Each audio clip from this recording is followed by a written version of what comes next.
milk and water to it. Mr Speaker, I am happy to rise this afternoon to speak on this matter of public importance around transparency in government. And it's a bit rich, the member that has just spoken, Minister Ferguson, talking about his government and transparency and honesty. It's been mentioned already that when you look at the definition of transparency, it talks about honesty, it talks about openness, also talks about available to public scrutiny.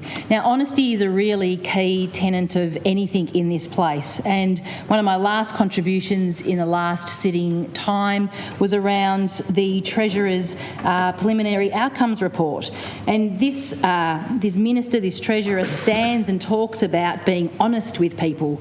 And in my last contribution, I referred back to the infrastructure references in that report, again, a responsibility of this Minister, where he said that they have spent more in the year just gone than in previous years. And that may actually be true in terms of the dollar figures. However, when you consider the final position in 2022, there was an $819 million spend.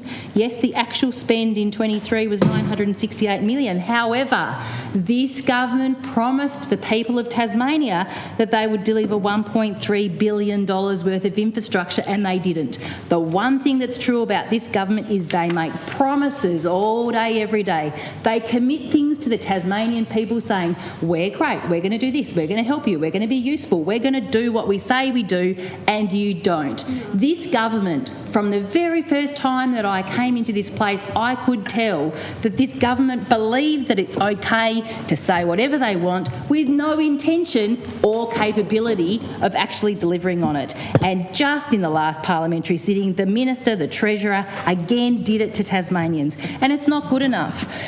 I always believed, all through a range of things that I've done in life, that what is true at one level is true of another level. And it's true of this government. The most significant financially burdensome projects in Tasmania have elements of not being honest and transparent from this government, but so do the smallest of actions that this government take.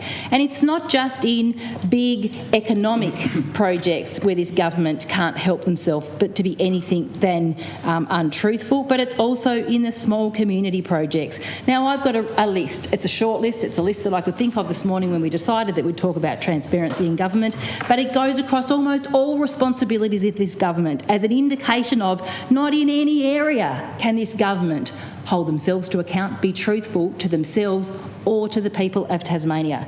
Now, just recently, we've prosecuted in this place the energy required by Norske Skog to actually develop further and increase their capacity on site and to invest in more jobs if they can transfer their current boilers into boilers using energy instead of burning. Now, at Norske Skog, they've been told that they can't access any power to do that. They are an existing business that invest heavily in Tasmania, that employ Tasmanians.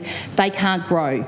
We were on site recently in Launceston with two businesses, my colleague in Bass, Michelle O'Byrne at one business, the Rodman Group, and then collectively we all visited Hudson's, who have been given commitments of their capacity to grow their businesses and move out on site to TransLink, but are unable to do it in writing commitments by the Treasurer, the Minister, who has just spoken to say that they could and it would happen, and yet it can't. They have invested millions of dollars in the transition and the movement for them to grow and employ more Tasmanians, and it sits idle because of the broken promises of this government. Just this morning we hear again, and we heard in the last session of Parliament, the concerns with Avebury Mine. This government have for years promised action. Immediate is the word used in their own media releases. Immediate action to support Avebury Mine and the 200 and maybe more workers that are working over there on the West Coast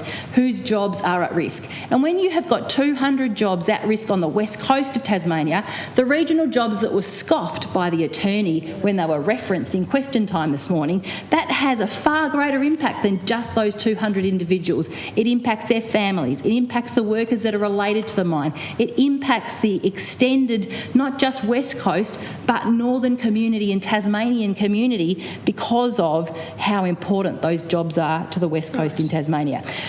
In what universe is it reasonable and fair to say we can't deliver metro services, we're having a real struggle and we're under pressure and under scrutiny daily, so you know what we're going to do to fix it? We're just going to cut the services. It's a bit like the waiting lists in the hospitals. They say, oh, the waiting lists are going down. Yes, but when you ring people and say, do you really still want this? Or people are waiting for so long that they remove themselves from the list goes down. This government does nothing to continue to deliver on their promises, and the broken promises are hurting Tasmanians.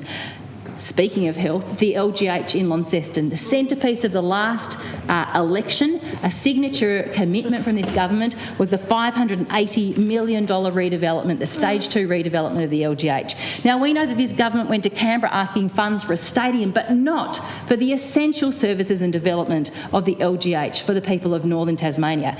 If people can access the healthcare that they need so that they can be well in their community, then they contribute, they are engaged, and they make a contribution beyond just being well. They are then fully engaged members of a community. But this government can't even commit to that, which was the signature commitment in their previous election campaign. And yet, the new Minister for Health uses that to say we are continuing to deliver on our commitment of $580 million. It's just not true. It's not true what we've seen this morning play out, and I'm sure we will continue to see play out, the step back that they make when they are ordered to disclose information about Marinus Project, about the transmission lines and about the battery of the nation. This government, our leader said earlier today, has a trademark of secrecy. I suspect that this government is the most secretive government in Tasmanian history. Tasmanian people deserve better. They deserve a government that's going to tell the truth. This government makes promises, breaks promises, has no intention or capacity to deliver on the things that it commits to the Tasmanian people, and it's not good enough.